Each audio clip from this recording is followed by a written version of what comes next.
ನಿನ್ನೆ ಕುಮಾರಸ್ವಾಮಿರವರು KPCC ಅಧ್ಯಕ್ಷ ಹೆಸರನ್ನು ಪ್ರಸ್ತಾಪ ಮಾಡಿಕೊಂಡು ಈ ಪೆನ್ಡ್ರೈವ್ ಹಂಚಿಕೆಯ ಹಿಂದೆ DK ಶಿವಕುಮಾರ್ ಅವರು ಇದ್ದಾರೆ ಅಂತೇಳಿ ಕುಮಾರಸ್ವಾಮಿರವರು ಹೇಳಿಕೆಗಳನ್ನ ಕೊಟ್ಟಿದ್ದಾರೆ. ನಿನ್ನೆ ಬಹಳ ಹತಾಶ ಮನಸ್ಥಿತಿಯಿಂದ ಕುಮಾರಸ್ವಾಮಿರವರು ಈ ಹೇಳಿಕೆಯನ್ನು ಕೊಟ್ಟಿದ್ದಾರೆ. ಕಾರಣ 2-3 ಕಾರಣ ಇದೆ.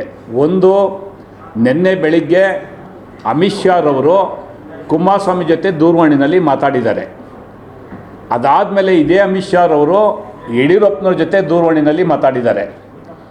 ಈ ಘಟನೆಯಿಂದ ರಾಷ್ಟ್ರ ಮಟ್ಟದಲ್ಲಿ ಭಾರತೀಯ ಜನತಾ ಪಕ್ಷದ ಘನತೆಗೆ ತೊಂದರೆ ಆಗಿದೆ, ಧಕ್ಕೆ ಆಗಿದೆ.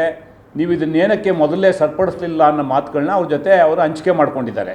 ಈ ಘಟನೆಯಿಂದ ವಿಚಲಿತರಾಗಿರ್ತಕ್ಕಂಥ ಕುಮಾರಸ್ವಾಮಿರವರು, ಈ ಘಟನೆಯಿಂದ ಹತಾಶರಾಗಿರ್ತಕ್ಕಂಥ ಕುಮಾರಸ್ವಾಮಿರವರು ನಿನ್ನೆ 2-3 ವಿಷಯಗಳ ಅಲಿಗೇಷನ್ ಮೇಲೆ ಕಾಂಗ್ರೆಸ್ ಪಕ್ಷದ ಬಗ್ಗೆ ಮಾತಾಡಿದ್ದಾರೆ.